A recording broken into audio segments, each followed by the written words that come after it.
إن الحمد لله نحمده ونستعينه ونستغفره ونعوذ بالله من شرور أنفسنا ومن سيئات أعمالنا من يهده الله فلا مضل له ومن يضلل فلا هادي له وأشهد أن لا إله إلا الله وأشهد أن محمدا عبده ورسوله أرسله بالحق بشيرا ونذيرا أما بعد فإن خير الحديث كتاب الله وخير الهدي هدي محمد صلى الله عليه وسلم فإن خير الأمور عوازمها وشر الأمور محدثاتها وكل محدثة بدعة وكل بدعة ضلالة وكل ضلالة في النار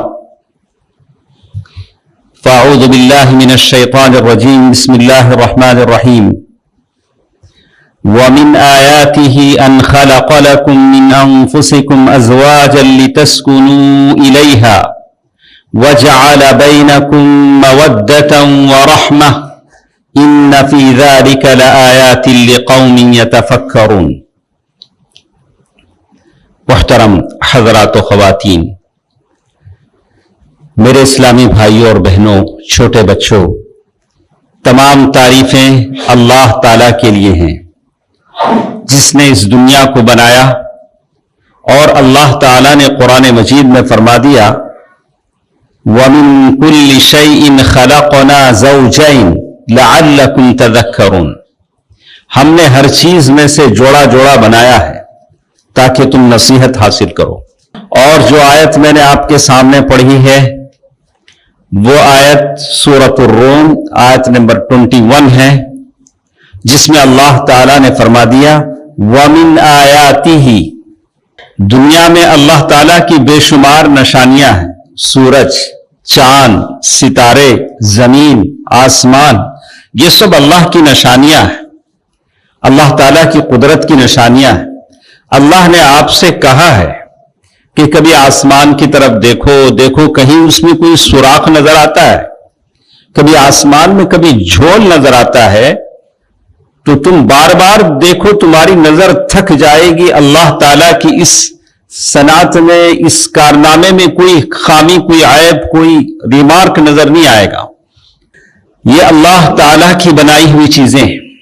وَمِن كُلِّ شَيْءٍ خَلَقْنَا زَوْجَيْنِ لَعَلَّكُمْ تَذَكَّرُونَ.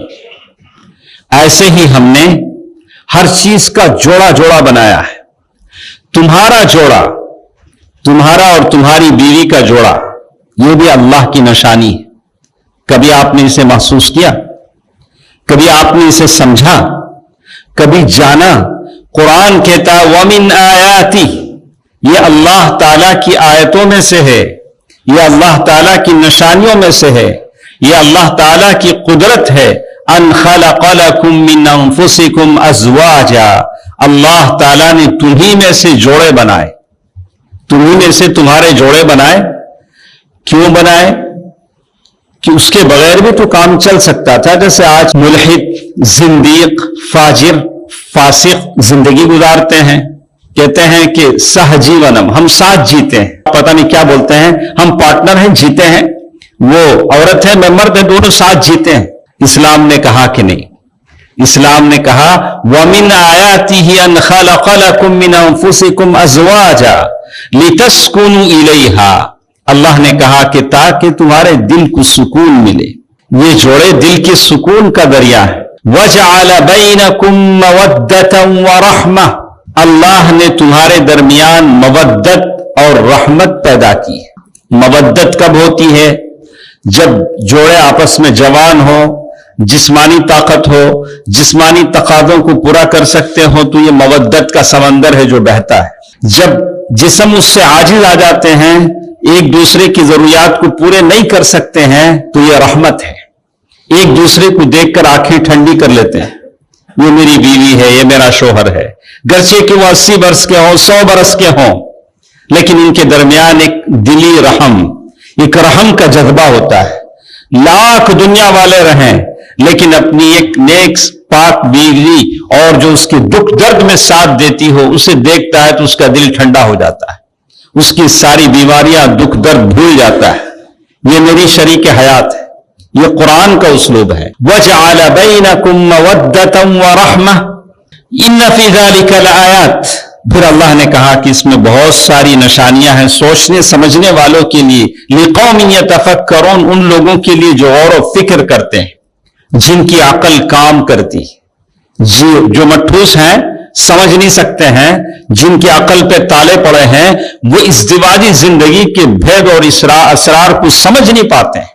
بہرکیف جمعے کا یہ خطبہ بڑا مختصر ہوتا ہے۔ اس مختصر سے خطبے میں کچھ باتیں مجھے آپ کے سامنے کہنی ہے کہ آپ کا اور میرا گھر جنت کیسے بنے۔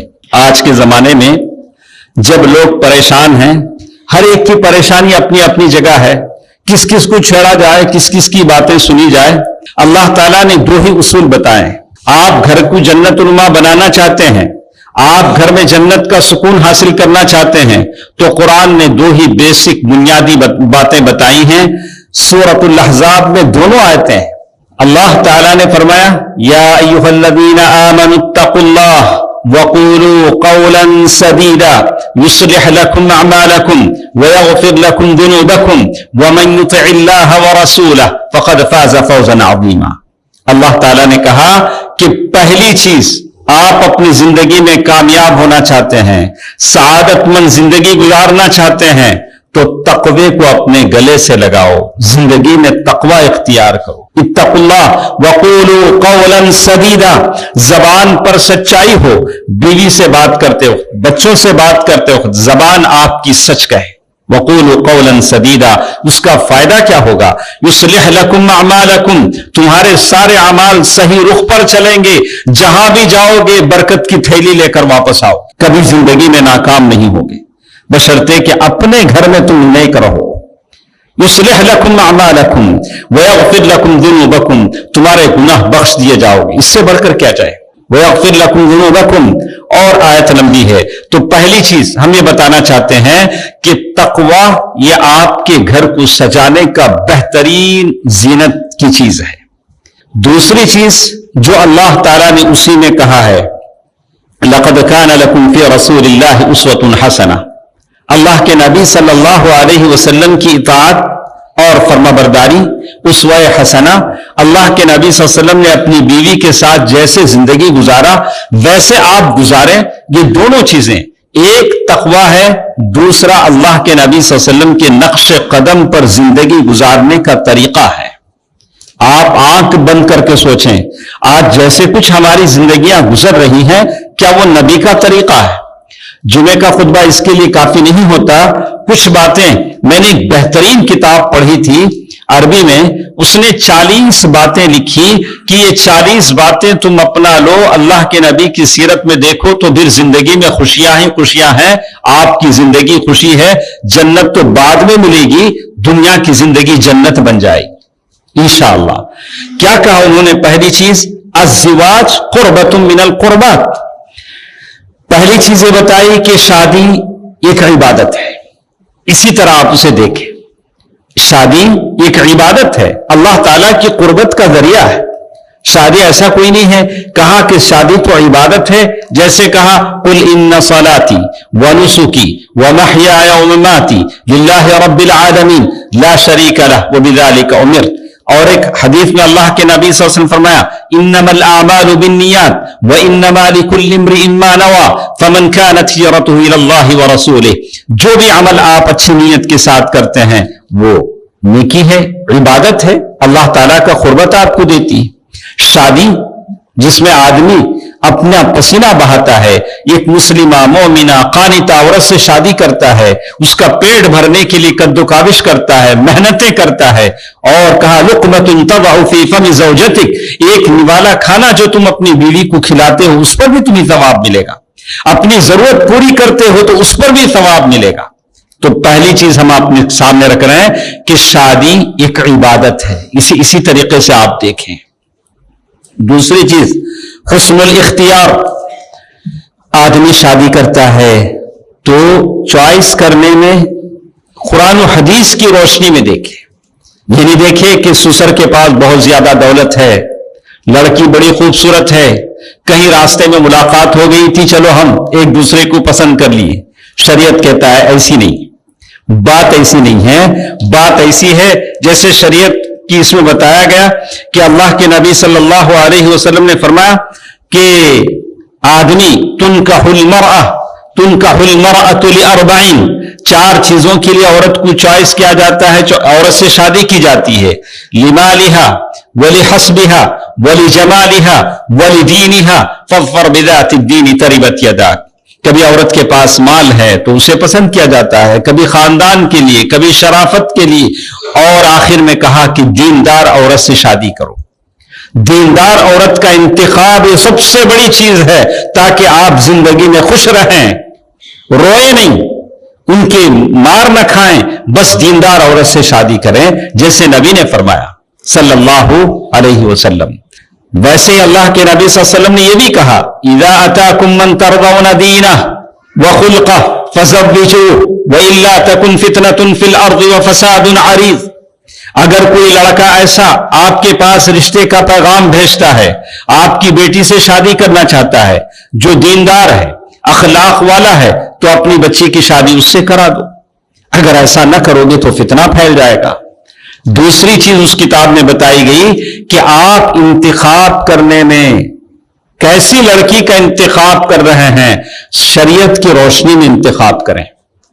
ایسا نہیں کہ انجانی ملاقات ہو گئی، ناگہانی ملاقات ہو گئی، کبھی چیٹنگ کرتے رہے آ گیا، اور کبھی کسی سے کسی نے کہہ دیا، کبھی کہیں ملاقات ہو گئی. یہ اتفاقی ملاقاتیں ہیں جس کا نتیجہ کبھی اچھا نہیں ہوتا. کہا کہ شریعت کے نظر میں اس کو انجام دیں. ایک تیسری چیز جسے بیان کیا گیا النظر الی المخطوبہ. آدمی شادی کرتا ہے. اللہ کے نبی صلی اللہ علیہ وسلم سے ایک صحابی نے کہا اللہ کے نبی صلی اللہ علیہ وسلم میں نے فلاں عورت سے شادی کی ہے. اللہ کے نبی صلی اللہ علیہ وسلم نے فرمایا کیا تم نے اس کو دیکھ لیا ہے؟ شادی سے پہلے دیکھ لو. یہ اس کا فائدہ کیا ہوگا؟ تمہاری محبت پائیدار رہے گی. تم سمجھو گے کہ ارے میں نے تو اسے دیکھا ہوا ہے. پہلے زمانے میں، اب جتنے ہمارے بزرگ لوگ بیٹھے ہیں، پہلے زمانے میں ماں باپ دیکھتے تھے، اور پوچھتا بھی کوئی لڑکا شادی کرنے والا ماں باپ، ارے ہمیں دیکھے نہیں، بس تمہیں کیا دیکھتے سو، ایسے ہی بولتے تھے. جتنے ہمارے بزرگ بیٹھے ہیں بہت کم کسی نے شادی سے پہلے اپنی ہونے والی دلہن کو دیکھا ہوگا. بالکل صحیح کہہ رہا ہوں، آپ پوچھ لیں گھر جا کر. لیکن یہ زمانہ ویسا نہیں ہے، یہ زمانہ ویسے نہیں ہے، یہ اور زیادہ ایڈوانس زمانہ ہے. پہلے لوگوں نے دیکھا نہیں، ہم نے دیکھا بھی، بات بھی کر دیا، سو بلا کے. ایسا بھی ہے یہ دنیا. لیکن شریعت کیا کہتی؟ چلیے ہم نہ پہلے کی بات کرتے ہیں نہ اب کی بات کرتے ہیں. شریعت کیا کہتی ہے؟ شریعت کہتی ہے کہ آپ شادی سے پہلے دلہن کو دیکھ لیں. الوجہ والکفین، کہا کہ اس کے ہاتھ، چہرہ دیکھ سکتے ہیں، شادی سے پہلے دیکھ سکتے ہیں.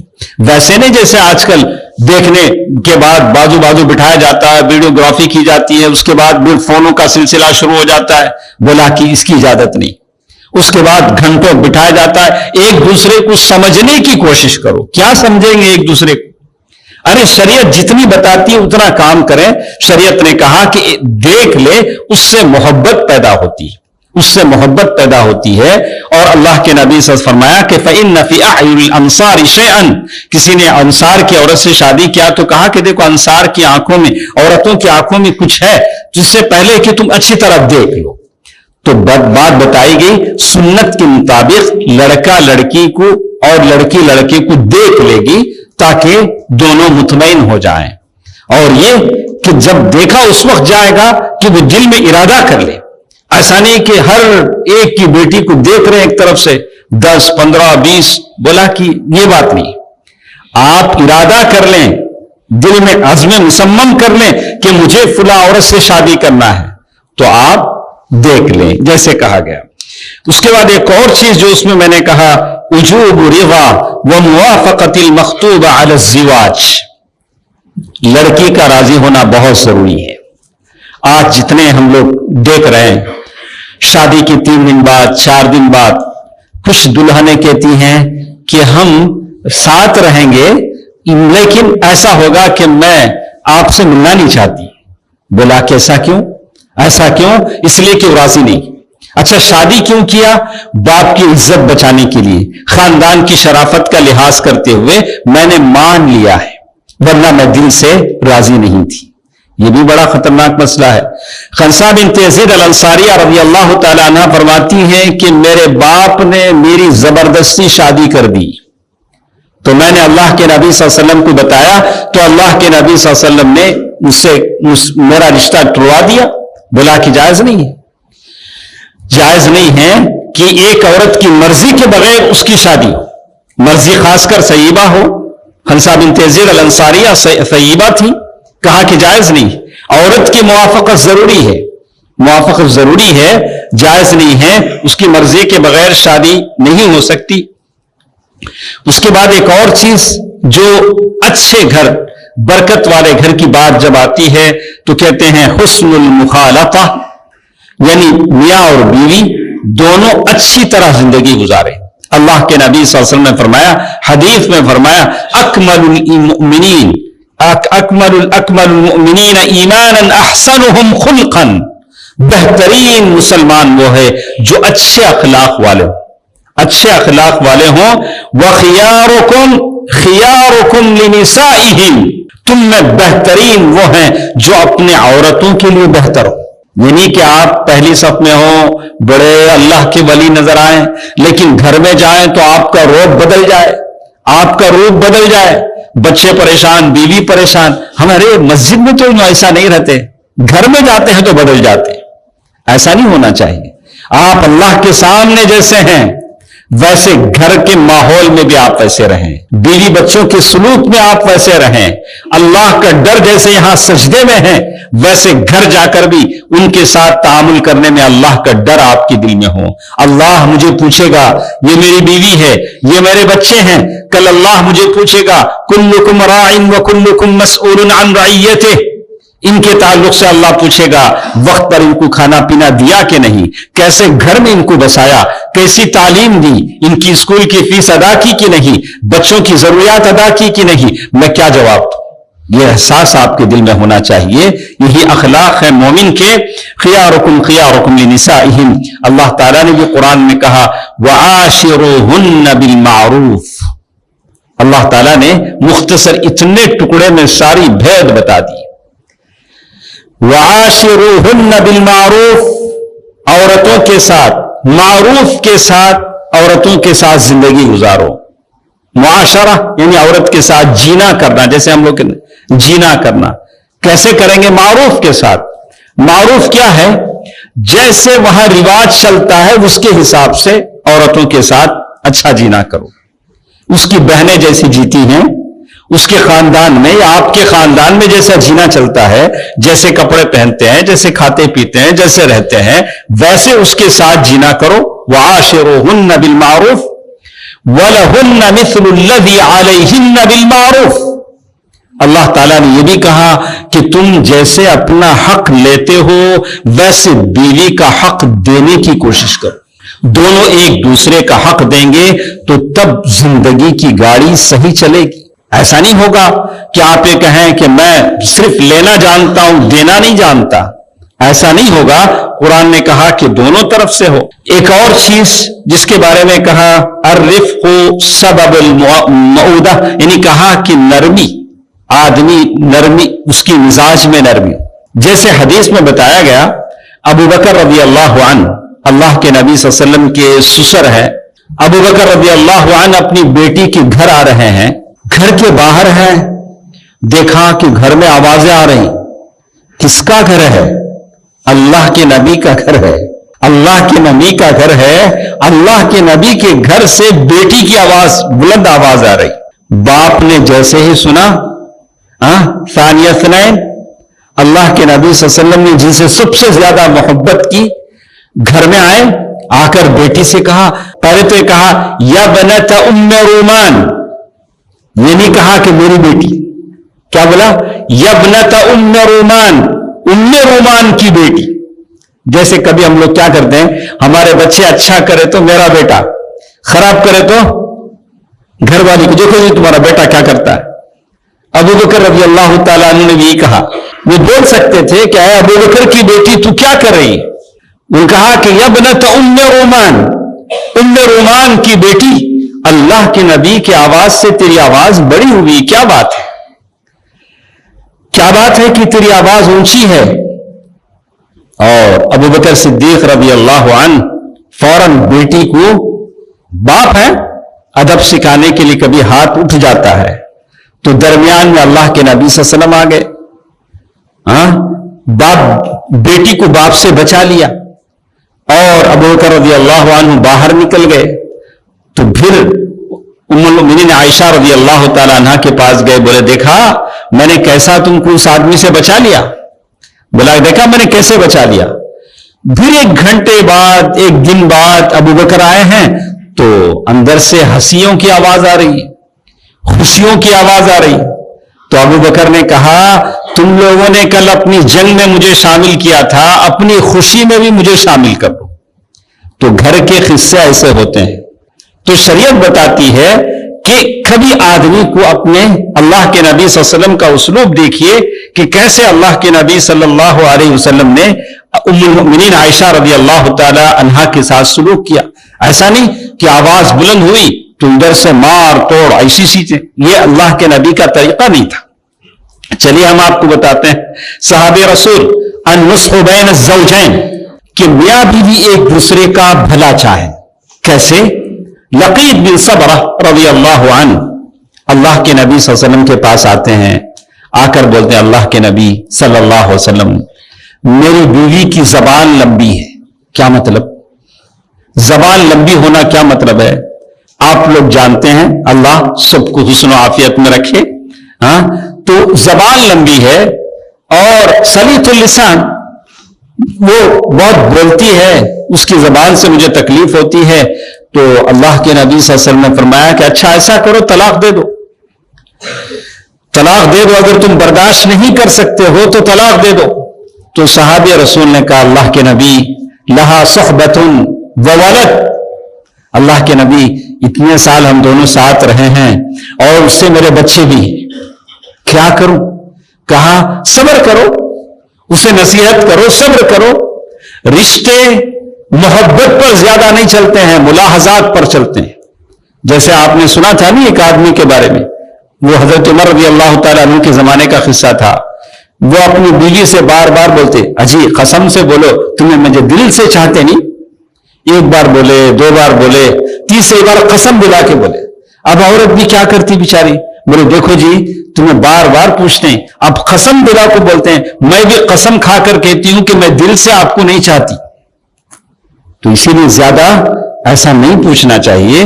بولا کہ بہت سارے رشتے ہیں جو ملاحظات پر چلتے ہیں، جیسے کہا کہ ہو گئے، اب بچے آ گئے، صوب ہو گئے، عمر ہو گئی، اب کہاں سے یہ سب قصے لے کے بیٹھیں گے؟ بس اللہ تعالیٰ سے دعا کرتے رہیں، زندگی کی گاڑی چلتے رہے، ایک دوسرے کو محبت، دل، درد مندی، احساس، ایک دوسرے کو دعائیں دیتے رہیں۔ تو یہی بات ہمارے سامنے اس میں ہے۔ لقید بن صبرہ رضی اللہ تعالی عنہ کو یہی کہا۔ ایک اور چیز جو اس میں بتایا گیا کہ میاں بیوی ایک دوسرے کے احساسات کا بھی خیال رکھیں، ایک دوسرے کے احساسات کا بھی خیال رکھیں۔ جیسے کہتے ہیں کہ اللہ کے نبی صلی اللہ علیہ وسلم کے ساتھ سفر میں بہت ساری، صفیہ بنت حیی بن اخطب رضی اللہ عنہا ام المؤمنین ہیں، باپ یہودی تھے، اللہ کے نبی صلی اللہ علیہ وسلم نے ان سے شادی کیا، تو کسی دوسری بیوی نے کہہ دیا کہ تم یہودی کی بیٹی ہو، تو رونے لگی۔ اللہ کے نبی صلی اللہ علیہ وسلم نے آنسو پوچھے، بولا کہ کون کہتا ہے کہ تم یہودی کی بیٹی ہو؟ پورا رشتہ اللہ کے نبی صلی اللہ علیہ وسلم نے گنایا، عمو کا نبی، تمہارے شوہر نبی ہے، تمہارے چاچا ہارون نبی ہیں، تم اتنی بلند ہو، کون تم سے بڑا ہو سکتا ہے؟ پھر اللہ کے نبی صلی اللہ علیہ وسلم نے جنہوں نے ان کو کہا تھا ان کو ڈانٹا، کہا کہ حفصہ آئندہ سے ایسی بات نہ کہنا، کہ بیوی کے جو جذبات ہیں اسے آپ سمجھنے کی کوشش کریں۔ بیوی کیا چاہتی ہے؟ بیوی چاہتی ہے کہ وہ آپ اس کے ساتھ بیٹھیں، آپ اسے ٹائم دیں، اس کا دکھ درد سنیں۔ آپ کے پاس بہت سارا ٹائم ہے، یہاں تک کہ علماء نے کہا ہے کہ میاں بیوی کا ایک دوسرے کے ساتھ بیٹھنا نفل عبادتوں سے بڑھ کر ہے، نفل عبادتوں سے بڑھ کر ہے۔ وہ ایک دوسرے کے ساتھ بیٹھیں اور ایک دوسرے کو سمجھنے کی کوشش کریں. اسی طرح ایک اور چیز جس میں کہتے ہیں الثقہ والبعد عن سوء الظن، ایک دوسرے پر ٹرسٹ، بھروسہ کریں، ایک دوسرے پر گمان نہ کریں. آج کے دور میں بہت سارے گھروں میں آتے رہتے آنٹی کے نام سے، انکل کے نام سے. یہ لوگ کیا کرتے، دیکھو آج کا زمانہ بڑا خراب ہے، ذرا موبائل چیک کرتے رہو، کیا میسج آ جاتے ہیں، کیا میسج آتے ہیں. یہ لوگ زندگی میں کیا گھولتے ہیں؟ زہر گھولتے ہیں. ہاں کیسے ہیں، ارے لگتا آپ بیمار ہیں، یہ تمہارے کپڑے، وہ بازو والی دیکھو اس کے کپڑے کیسے ہیں، بازو میں کتنا فرنیچر ہے. ایسے لوگوں سے ہوشیار رہیں، ایسے لوگوں سے ہوشیار رہیں. انہی سے زندگیاں خراب ہوتی ہیں، انہی سے زندگیاں بگڑتی ہیں. اور اسی لیے کہا ایاکم الظن فإن الظن، کہا کہ اللہ کے نبی صلی اللہ علیہ وسلم فرمایا کہ گمان کرنے سے بچو. آپ نے، اللہ کے نبی صلی اللہ علیہ وسلم نے حدیث میں بھی کہا کہ من خبب امرأہ، ایسا آدمی جو کسی کی بیوی کو اس کے شوہر سے بگاڑ دے، ایسی باتیں بیوی کے دل و دماغ میں ڈال دے کہ وہ شوہر سے مایوس ہو جائے، اس کے خلاف بدگمانی کرنے لگے. آپ نے بڑی حدیث سنی ہوگی کہ وہ ابلیس والی حدیث، تو وہ کیا کرتا ہے، اپنا عرش سجاتا ہے اور سارے لوگوں سے کہتا ہے، وہ شیطانوں سے رپورٹ لیتا ہے اور اس شیطان کو شاباشی دیتا ہے جو میاں بیوی میں جدائی ڈال دیتا ہے. بولتا ہے کہ تم نے اچھا کام کیا. تو آپ اللہ سے ڈریں کہ کہیں آپ کی زبان کے ایک لفظ کی وجہ سے، آپ کی کسی حرکت کی وجہ سے کوئی گھر برباد نہ ہو جائے. گھروں کو بسانے کی کوشش کریں، بھلے آپ کسی لڑکی کے ماں باپ ہوں، شوہر کے ماں باپ ہوں، کسی آپ کا کوئی بیٹا ہو تو اس کا گھر بسانے کا کوشش کریں. کیا میں اور آپ اس چیز کو مثال نہیں بنا سکتے ہیں جس میں حدیث میں آتا ہے فاطمۃ الزہرا رضی اللہ تعالی عنہا، ان کے گھر باپ آتے ہیں، بیٹی کے گھر دیکھتے ہیں داماد نہیں ہے، داماد کہاں گئے پوچھتے ہیں. بیٹی کہتی ہے، اور پوچھتی بھی کیا انداز میں ہے، یہ نہیں کہا کہ تمہارا شوہر کہاں ہے، بیٹی سے پوچھ رہے ہیں فاطمہ سے وہ تمہارے چاچا کا بیٹا کہاں ہے. علی رضی اللہ تعالیٰ عنہ مراد تھے. اور وہ کہہ رہی ہیں کہ معلوم نہیں ابا جان وہ باہر گئے ہیں اور وہ دوپہر میں خیر اللہ کے لیے بھی ہمارے پاس نہیں آئے. تو اللہ کے نبی صلی اللہ علیہ وسلم نے ایک آدمی کو بھیجا، جاؤ ڈھونڈو کہ علی کدھر گئے ہیں رضی اللہ عنہ.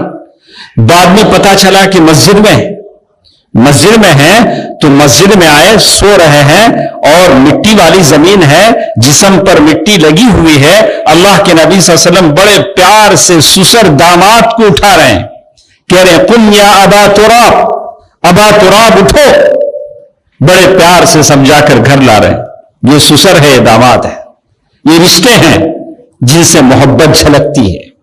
ایسا نہیں کوئی بیٹی آ کر شکایت کرے، دیکھو ایسا ایسا کرتے ہمارے نوشو، جان دے دو، تمہیں ہمارے گھر آ جاؤ، جو ہوگا دیکھ لیں گے.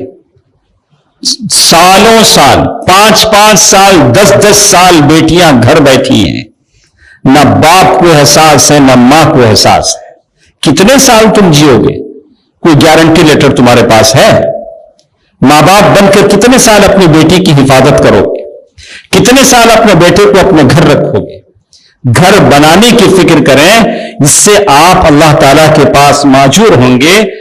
تو اسی طرح ایک اور چیز جس میں کہا گیا کہ آدمی اپنے بیوی کے مزاج کو سمجھنے کی کوشش کرے. شوہر اپنی بیوی کے مزاج کو، بیوی اپنے شوہر کے مزاج کو سمجھنے کی کوشش کرے. اللہ کے نبی صلی اللہ علیہ وسلم فرمایا ان المرأة خلقت من ضلع، عورت پھسلی کی ہڈی سے پیدا کی گئی، اور پھسلی کی ہڈی بالکل سیدھی نہیں رہتی ہے، ٹیڑھی رہتی ہے، اور اعلیٰ اس کا اوپری حصہ کافی ٹیڑھا ہوتا ہے. تو اگر بیوی میں ٹیڑھا پن ہے تو رتی رتی اسے سیدھا کرنے کی کوشش کرو. ایک دم سیدھا کرنے کی کوشش کرو گے تو ٹوٹ جائے گی. فَإِنَّ كَسْرُهَا طَلَاقُهَا، وہ ہڈی کا ٹوٹنا ہی طلاق ہے. اسے تھوڑا تھوڑا سیدھا کرنے کی کوشش کرو. بہرکیف باتیں بہت ہیں، آدھی باتیں میرے ساتھ ہوگی اور آدھی باتیں باقی پھر کبھی انشاءاللہ سنتے ہیں. لیکن میں تمام لوگوں سے کہتا ہوں کہ ایک دوسرے کا حق ادا کرنے کی کوشش کریں. میاں بیوی بھلے کتنے برے کیوں نہ ہو جائیں ان کے لیے تنہائی ضروری ہے۔ میں سارے بیٹوں سے کہوں گا جو جوان ہیں، آپ گھر میں کتنے بھی افراد ہیں اپنے ماں باپ کو تنہائی دیں، وہ تنہائی میں رہیں، اس لیے کہ باپ کا جو آرام کدہ ہوتا ہے جسے ہم بیڈ روم کہتے ہیں، وہیں سے زندگیاں بنتی ہیں۔ کچھ دیر وہ اس میں بیٹھتے ہیں، ایک دل کا دکھ درد ایک دوسرے کو سنا لیتے ہیں، اس چیز سے ماں باپ کو کبھی محروم نہیں کرنا چاہیے۔ اور اس میں گھر کا جو آرام کا کمرہ ہوتا ہے اس میں غیبتیں دوسری باتیں ہرگز نہیں ہونی چاہیے، اور یہی چیز ساری خوشیوں کا راز ہے، اور اسی کے نہ ہونے کی وجہ سے ساری پریشانیاں جنم لیتی ہیں۔ کوشش کریں جو باتیں ہم سنتے ہیں اللہ تعالی عمل کی توفیق دے، اللہ سب کے گھروں میں خوشیاں عطا فرمائے، ہمارے گھروں کو برکتوں کا مسکن بنا دے، اللہ تعالی ہمارے گھروں میں خوشیاں برکتیں نازل فرمائے۔ اے الہ العالمین، جو نوجوان بغیر رشتے کے ہیں یا اللہ انہیں صالح نیک اور خانطہ عورتوں کا جوڑا انہیں عطا فرما، یا اللہ جو بچیاں بنا شادی کے بیٹھی ہیں انہیں نیک صالح نوجوان عطا فرما، یا اللہ سب کی خوشیوں میں سب کی زندگیوں میں خوشیاں عطا فرما، یا اللہ جو بیمار ہیں انہیں شفاء کلیہ عطا فرما، شفاء عاجلہ عطا فرما، یا اللہ عالم اسلام کے تمام مسلمانوں پر رحم فرما، یا اللہ تو ان کا ناصر بن جا، یا اللہ ہمارے وہ جو تمام دنیا سے جا چکے ہیں ان کے قبروں کو نور سے بھر دے، ان کی مغفرت فرما دے، آمین۔ صدق اللہ العلی العظیم ونفعني وإياكم بالآيات والذكر الحكيم إنه تعالى جواد ملك كريم والرؤوف الرحيم۔